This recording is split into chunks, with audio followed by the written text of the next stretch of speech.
congratulations and hearty thanks to all of you belonging to Pol.Sc second year political science.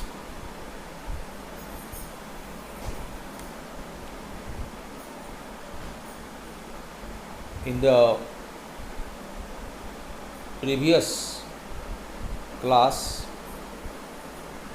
I discussed about the meaning of democracy, different definitions of democracy, as well as different characteristic features of democracy. In today's class, I would like to deliver a lecture, a beautiful lecture on the types of democracy.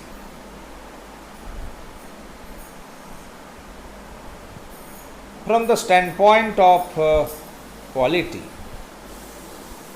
democracy is of three types, such as social democracy, economic democracy, and political democracy. On these three types of democracy, I start my discussion one after the another. Let us first start the discussion regarding the political dimension of democracy.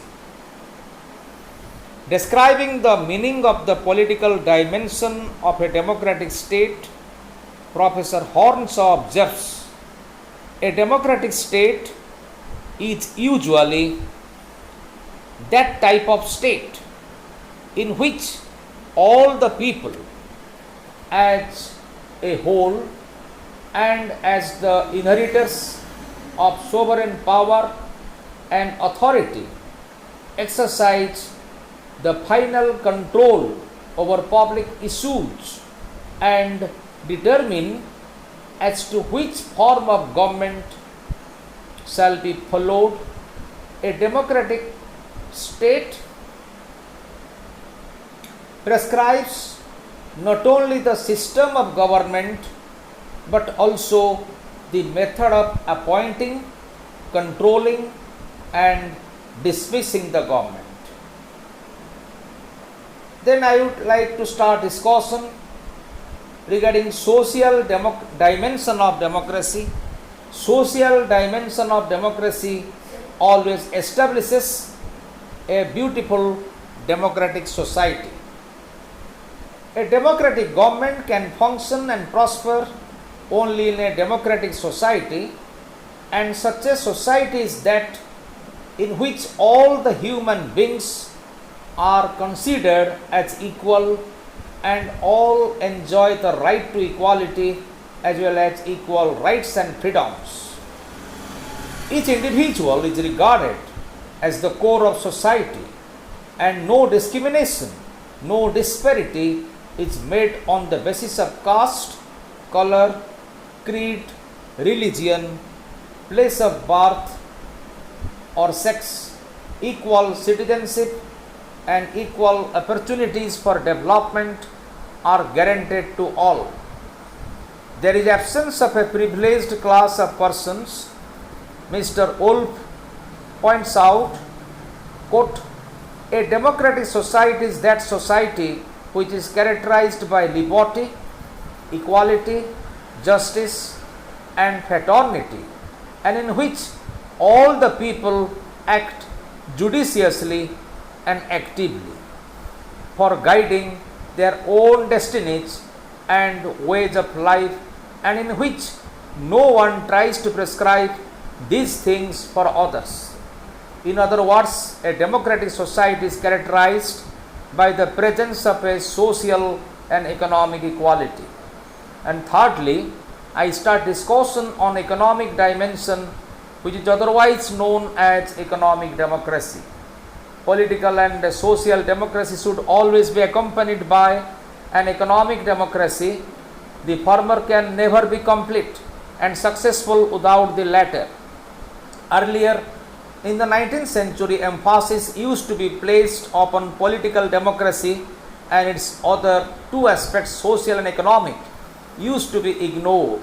This deficiency was sought to be removed in the 20th century when the social and economic aspects of democracy were accepted as essential and related parts of political democracy. आजिर class रे गणतंत्र को जदि आमे मान दृष्टि विचार करिबा तेबे आमे या को तीन भाग रे विभक्त करिबा, यथा सामाजिक गणतंत्र, अर्थनैतिक गणतंत्र और राजनैतिक गणतंत्र, political, economic and social democracy. मु प्रथमे राजनैतिक गणतंत्र उपरे मु आलोकपात करुछि। राजनैतिक गणतंत्र एक मुक्त समाज और आदर्श राष्ट्रर परिकल्पना करिथाए, जेउथिरे व्यक्तिर स्वतंत्रता और अधिकार, व्यक्ति व्यक्ति मध्यरे थिबा मौलिक समानता, आईनर शासन, न्याय और भातृत्व भाव उपरे गुरुत्व प्रदान करा जाए। नियमित व्यवधान रे अनुष्ठित अबाध और निरपेक्ष निर्वाचन रे प्रतिफलित होइथिबा जनमत उपरे सरकार तिष्ठि रहे अथवा शांतिपूर्ण और सांविधानिक उपाय क्षमता हस्तांतर होइथाए। विरोधी मत को दमन करा न जाई सह्य करा जाए एवं यथेष्ट सम्मान करा जाए। अन्य पक्षरे एवं ये जो राजनैतिक गणतंत्र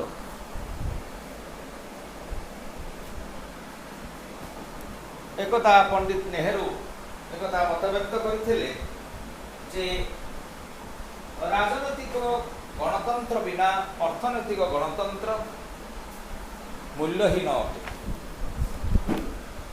तेणु राजनैतिक गणतंत्र आमे सर्वदा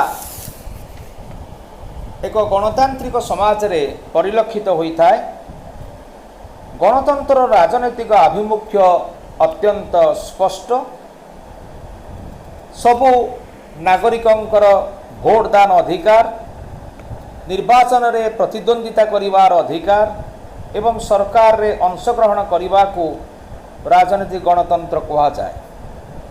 सार्वजनीन साबालक भोटदान व्यवस्था, गोटिए व्यक्तिर गोटिए भोट नीति राजनीतिक गणतंत्रर मूल आधार अटे। यह व्यतीत जनसार्वभौमता, जनसाधारणक मध्यरे समानता, स्वतंत्रता और अधिकार सुरक्षा मध्य राजनीतिक गणतंत्र आधार अटे। राजनीतिक गणतंत्र उपरे आलोकपात कर सारिया परे मु अर्थनैतिक गणतंत्र उपरे आलोकपात करुच्ची। अर्थनैतिक गणतंत्र एक समाजवादी राष्ट्र रूप विन्यास करे, जेउथरे उत्पादन और बंटनर प्रमुख साधन गुड़िक, प्रमुख उपादान गुड़िक बा कारक गुड़िक राष्ट्र हाथ में न्यस्त होता है। योजनाबद्ध भावे राष्ट्र समाज मध्यरु दारिद्र्य, शोषण, बेकारी, अनाहार इत्यादि दूर करने सहित धनी दरिद्रंक मध्यरे तारतम्य ह्रास करने को चेष्टा करिथाए। अर्थनैतिक समानता और न्याय अर्थनैतिक गणतंत्र प्राधान्य लाभ करिथाए। प्रत्येक व्यक्ति जीविका अर्जन, उपयुक्त पारिश्रमिक, अवसर विनोदनर सुजोग पाई पारंती। शिल्प परिचालन श्रमिक माने निष्पत्तिर भागीदार हुंती। अर्थनैतिक गणतंत्र बिना राजनैतिक गणतंत्र मूल्यहीन अटे। उभयंक मिलन रे ही एक आदर्श और वास्तव गणतंत्र प्रतिष्ठा संभवपर होता है, जहाँ को आमे गणतांत्रिक समाजवाद बा डेमोक्रेटिक सोशलिज्म नाम रे आख्यायित करिथाउ।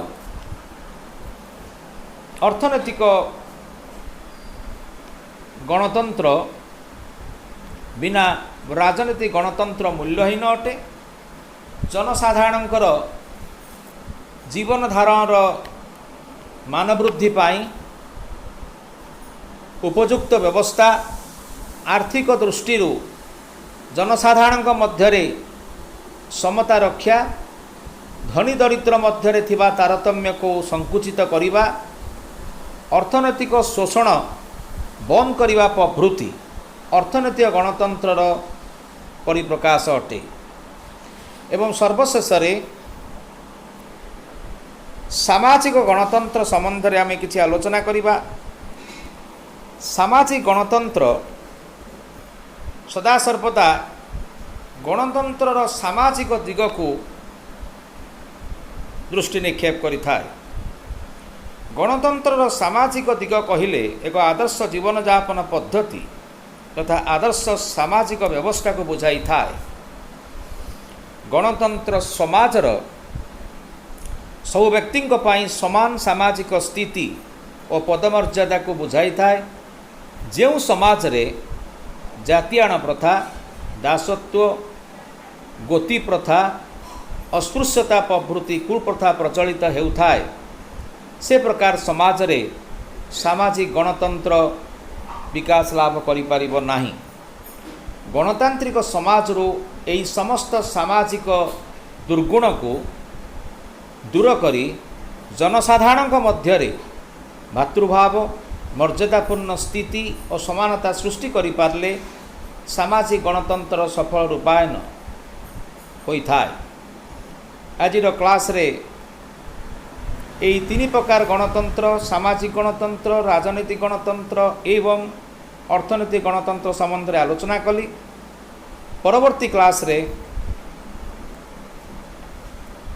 मु दुई प्रकार गणतंत्र पर आलोचना करी जहाँ कि आम गठन दृष्टि विचार कले गणतंत्र को दुई भाग में विभक्त करवा यथा प्रत्यक्ष बा विशुद्ध गणतंत्र डायरेक्ट और प्योर डेमोक्रेसी एवं परोक्ष बा प्रतिनिधिमूलक गणतंत्र इनडायरेक्ट और रिप्रेजेंटेटिव डेमोक्रेसी। आजिर क्लास रो अंतिम पर्याय मोर टीचिंग तुम मानक निश्चित भल लगी बोली मैं आशावादी अच्छी।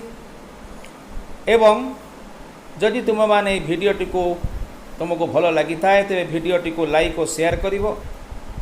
या सहित यही चैनल टी को सब्सक्राइब करी पाखरे थिबा बेल आइकन को प्रेस करी ऑल नोटिफिकेशन ने सेट करिवो। धन्यवाद। Thank you very much. Have a nice day.